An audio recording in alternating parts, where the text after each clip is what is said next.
Time 9 minutes 12 seconds. 1 kilometer completed. Average pace 9:11 per kilometer.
Good morning mga buddy.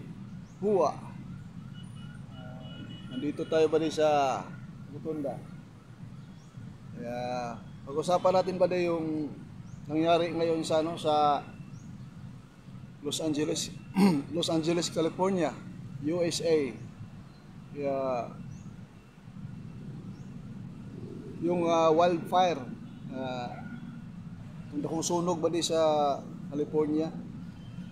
Karon sige kaya po nila ipaningkamutan. Pinagsikapan nila na ano yung apoy, mahinto. Pero hanggang ngayon hindi pa rin natapos. Patuloy pa rin yung marami ng bahay na 130,000 na ang nag-evacuate sa Los Angeles, California. Tapos 30,000 na kabahay ang natupok ng apoy. Isipin mo yan, grabing parang may galit yata yung gumawa. Pero yung nangyayari na yan before pa pala pero maraming speculation na sabi-sabi sa iba. Baka lang daw sa tinatawag nila na yung climate change, kaya ganyan. Pero may isang video na nakitaan na before pala yung naganap yung malaking sunog ngayon sa Los Angeles, California mga buddy. Pala yun, may yung Golden Globe sa Hollywood. Kasi yung unang porsyon na tinamaan ng wildfire, yung talaga yung sa heart of the entertainment, yung sa industry ng mga artista. May mga bahay doon na mga malalaki, mga mahaling mga bahay, million dollars ang presyo ng mga bahay, mga sikat na mga artista, yung mga bahay nila natupok sa apoy, mga sasakyan nila.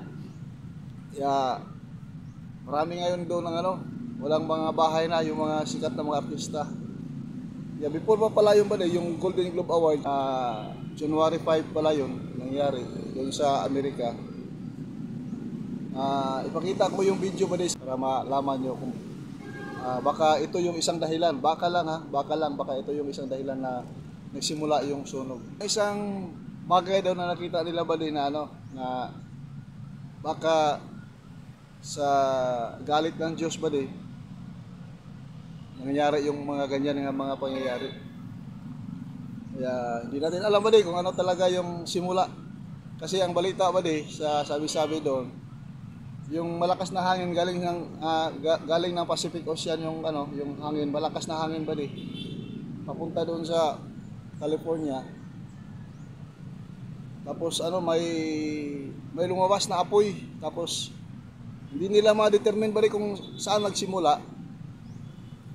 Pero ang tsansa ng iba ba parang galing sa Pacific Ocean yata yun ba yung hindi ko lang maano ba hindi ko lang makuha. Pero yung sabi-sabi sa iba parang sa Pacific Ocean, ang sabi din ng iba may lumabas na biglang apoy na hindi nila alam kung saan galing.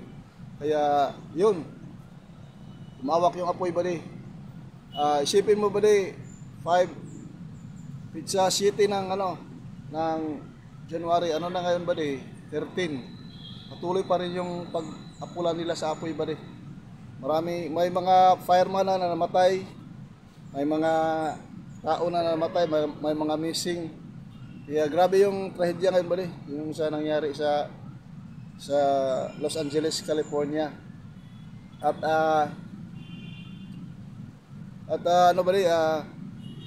kung ganyan na pangyayari mga buddy, hindi basta-basta yan, hindi basta-basta na Kaya ngayon doon buddy, sila, may na sila buddy, yung tinatawag na curfew hours, 6 to 6 p.m. tapos 6 hanggang 6 a.m. kasi nagsimula na yung looting buddy, yung mga pagnanakaw ba, may mga nagnanakaw na, kaya hinuhuli nila yon.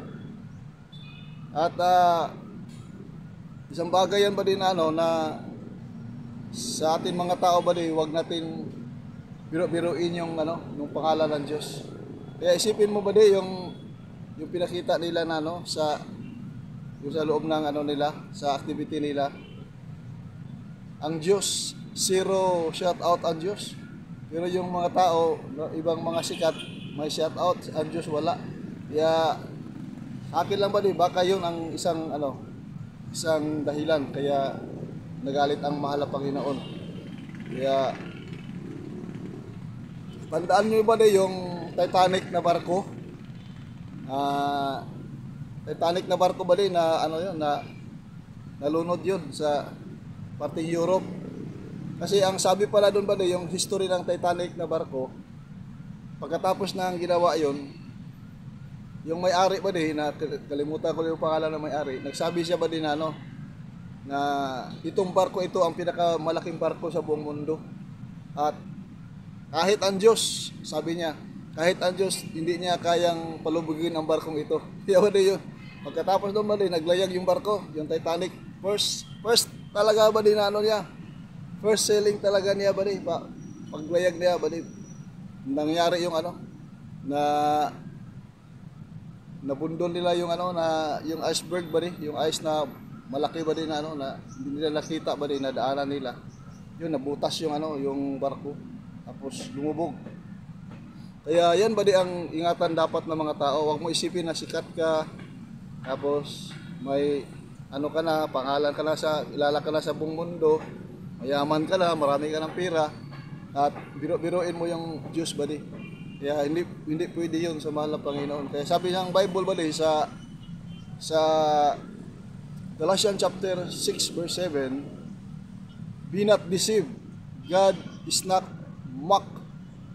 Huwag kayong padaya, ang Diyos ay hindi mapabibiro.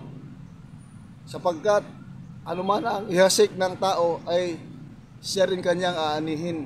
Kaya sa Bisaya bali, ayaw ka mo pag palimbong ang Diyos dili matiaw-tiawan. Huwag mong biro-biruin ang Diyos. Kaya marami na nangyari yan bali, ng mga ganyang mga pangyayari. Kaya ingat tayo bali sa pagsalita natin na parang binibiro natin yung Diyos. Kaya pag ang Diyos ang magalit ba isipin mo ba yung nangyari sa city of Sodom and Gomorrah sa book of Genesis? Yun, ibang kaso din yun kasi na yun, kung isipin mo mas grabe yun kasi yung adultery doon, yung mga mga tao, babae sa babae, lalaki sa lalaki, yun ang nangyari ba nagalit ang Diyos.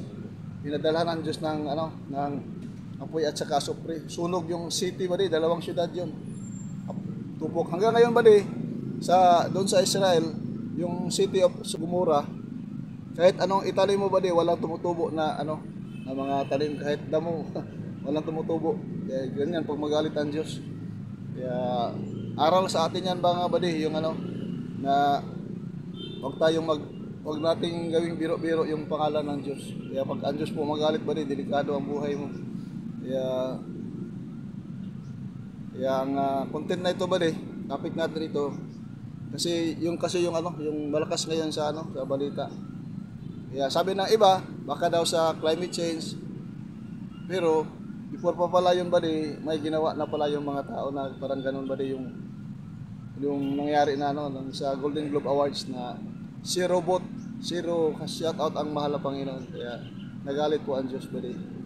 Kaya nandito na ba di sa video ito ba di. Huwa! Ang lahat ng papupuri, padadakila at pagsamba ay tanging sa ating pinakamahal na Jesus. Kaya God bless po ba di, at maraming salamat ba di sa lahat ng mga subscriber natin ba di, mga bagong subscriber. Happy New Year ba di ha, sa inyo lahat ba di. At sa mga viewers natin ba di. At sa tulong ng Diyos ba di, na nakapasok na tayo ba di sa first requirement sa YouTube, yung subscriber. Umabot na tayo ng 1,100 subscriber. At isa na lang yung kulang ba di, yung watch hour. Kasi yung watch hour ko ba di is 1,600 pa lang yung watch hour ko ba di. Kaya ang requirements ng watch hour ba di is 4,000 watch hour ang kailangan. Kaya malayo-layo pa ang labanan nito ba di, bago tayo makapag monetize sa tulong ng Diyos, pagkalooban ng malapit. Kaya keep on watching ba di sa ating mga video. At maraming salamat po sa inyong lahat mga badi sa patuloy niyong pagsuporta sa aking YouTube channel na Binisaya. Huwa! Nakuha bang may lupa? Nakainis walang pawis. Huwa! God bless mga badi. Bye-bye! Huwa!